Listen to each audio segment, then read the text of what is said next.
In a land of green.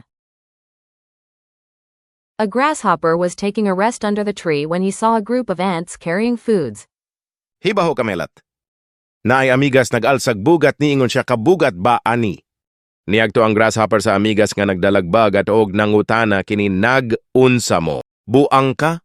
Panan-aw nimo unsa among gidala buang man, siguro ka ide nagpondo.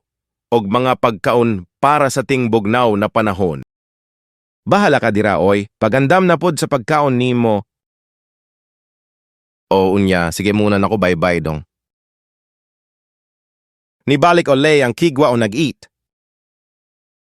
Tapos nag-violence sa bakayo, gawas ang squirrel nga baye para yaw-yawan ang kaning laki nga sigsabaw gistoryahan kini nga pagandam nag-foods para sa ating bugnaw nga panahon.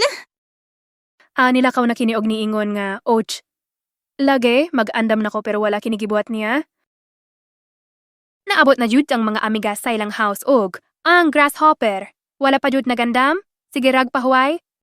Naiabot na ang cold weather when suddenly the amigas heard a sound of needing a help, then he saw the grasshopper he talked before when he was carrying a food.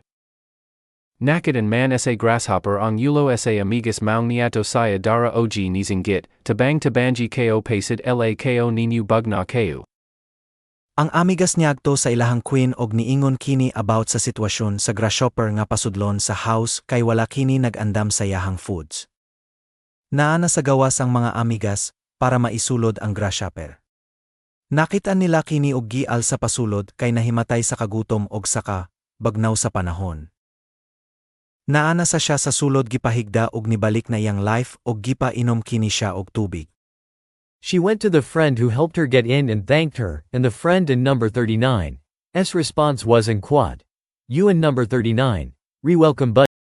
Engia ang tapos na ang malamig na panahon at bumalik na sa araw na panahon sana hindi mo na yulitin yung ginawa mo dati na hindi nagahanda sa paparating na panahon ng taglamig.